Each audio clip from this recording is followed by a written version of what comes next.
Hey, what's up, fam? Welcome back to the channel. So we are about to go into the Walmart. I am in Columbia, South Carolina, and I'm headed into the Walmart on what is this?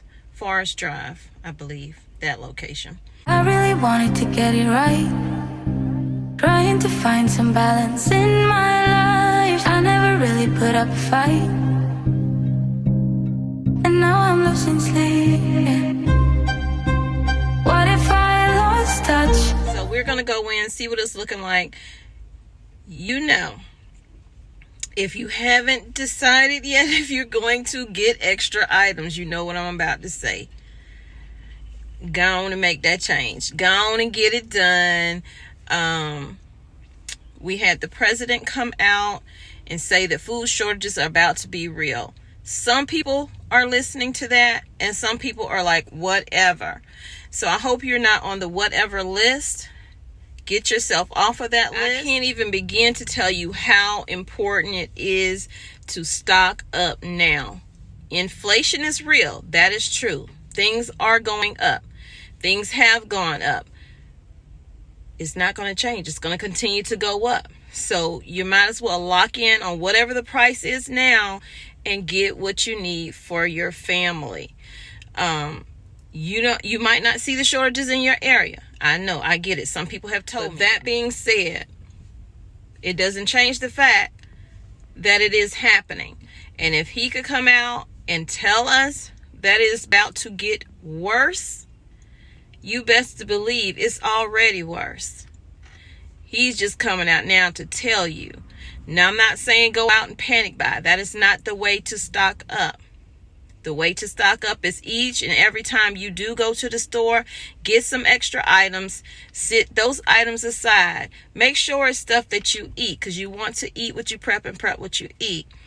And then you build your working pantry up that way by not touching those items, because you have the same items in your prepper pantry that you're building.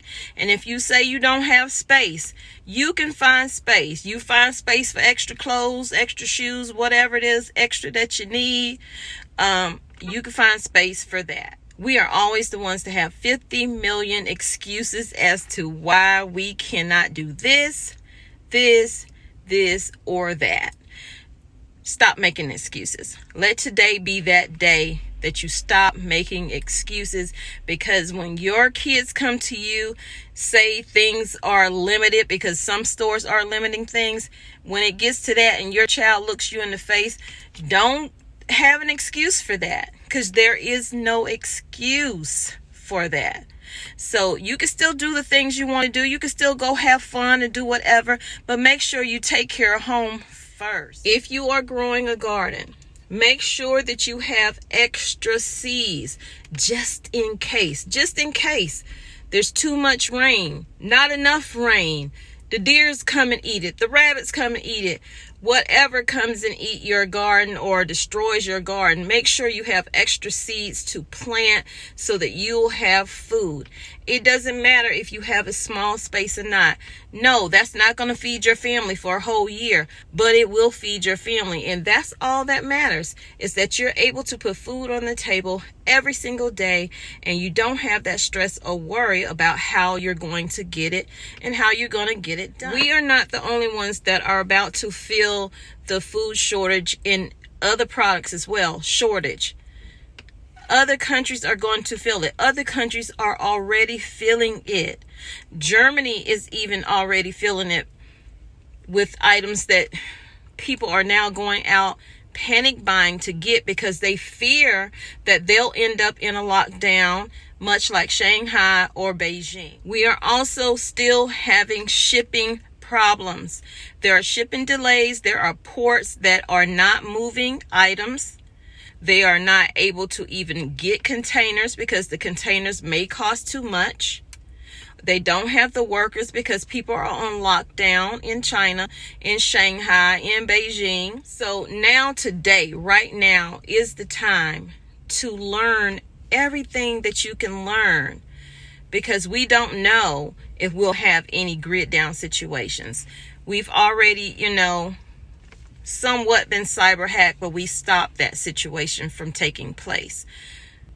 You need to practice now. I need to practice more on making bread, so I'm gonna be doing that. I'm gonna be doing more canning. Just whatever it is that you are uncomfortable with, you need to get comfortable with it quick, fast, and in a hurry, because you need to be prepared for when or if an emergency takes place. The time to learn those skills is not in the midst of an emergency. It really is not. The time to make a plan is not after something happens. You see it every single day. You saw it in Ukraine, where they thought, everything was going to be fine, because that's what they were told. Everything is going to be fine. Then the next thing you knew, they were being bombed. They were panicking.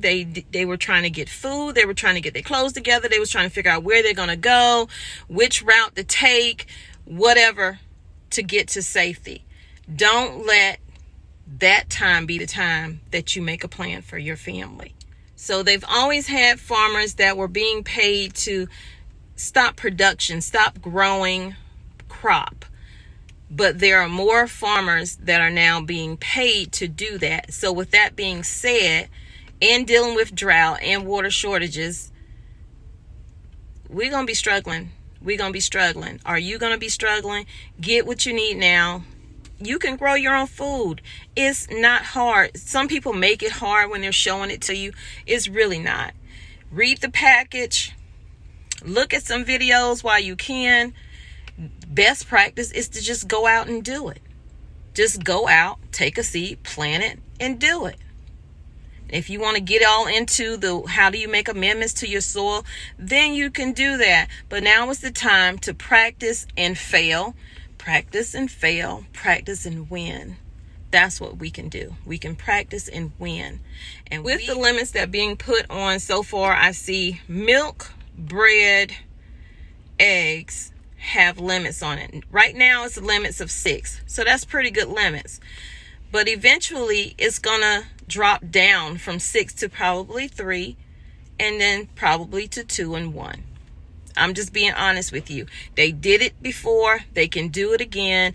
And with all the shortages in the different areas around the world that we're dealing with, and the avian flu and the culling of millions of birds and everything like that, you need to get stocked up. Honestly, we really, really do. So let's go into the store, see what's going on. Even if the store is full when I go in here, I'm going to show you, because that is the time. That is the time to get what you need before they start throwing limits on stuff, before they start telling you what you can and cannot get, before they say, oh, well, you're going to need a voucher. If they decide they want to say, well, you need a voucher, like in some countries, like France is trying to start it. I don't know if they did or not. You can only get this, and that, and you can only get this many of that. I'm sorry. No one's going to control me with food. That's what they want to do. They want to control the masses with food. How do you get people to do what you want them to do? You control their food. You don't have to believe anything that I'm saying. You don't have to listen to anything that I'm saying. I'm just giving my opinion, what I see and what I've been reading and what I hear. And I'm sharing it with you. So what you do with that information is on you. I cannot make you go and prep. I cannot tell you better get your butt out there and do whatever. I can say you need to, though.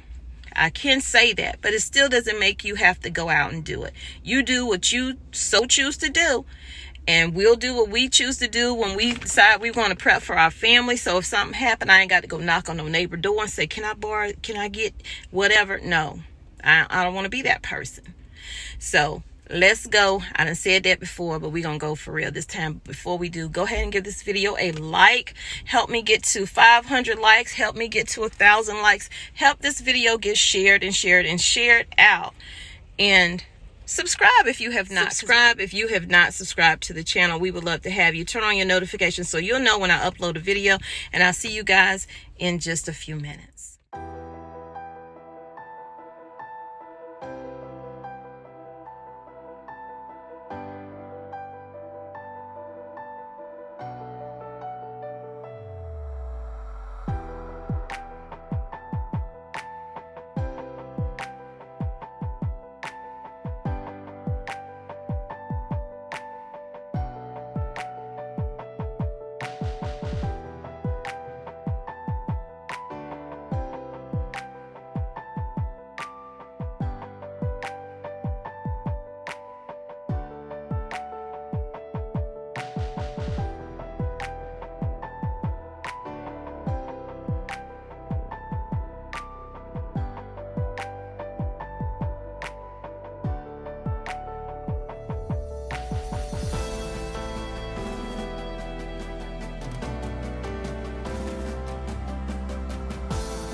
Okay, y'all, so I made it out of the Walmart. You saw what the store was looking like. It looked like it is fully stocked in there. They had people out working, putting items up. They had things on pallets, not a lot, but some things on pallets as well. But if you were looking for a particular item, that's where the problem lies. Although the stores look like they are full, if you're looking for something specific, like I was, I didn't find it. I did not find it. But I do know where I can get it. It just wasn't in that store. And it was a couple of items I was looking for that they did not have. So I'll have to go somewhere else to find it. And that's the kind of stuff you're going to run into. You're going to walk in and say, oh my gosh, this store is fully stocked. I don't hardly see any empty shelves. You see a lot of front facing on some of the items. I tried to show you some things that were front facing. Some I couldn't because people were standing there. But it was a lot of front facing in the store, meaning they had brought items up to the front. That's, you know, what they do. And there's nothing behind it to make it look like, you know, that shelf is full of products. So I did spend $39 in there, but I will show you what I got. It'll be on my other channel, Tommy Bites TV. I'm going to start putting my grocery hauls on Tommy Bites TV, and in this channel I'll do my homestead and garden and store walkthroughs still over here. So I'll see you guys in the very next video. Keep prepping, keep stocking. You know what you need to do.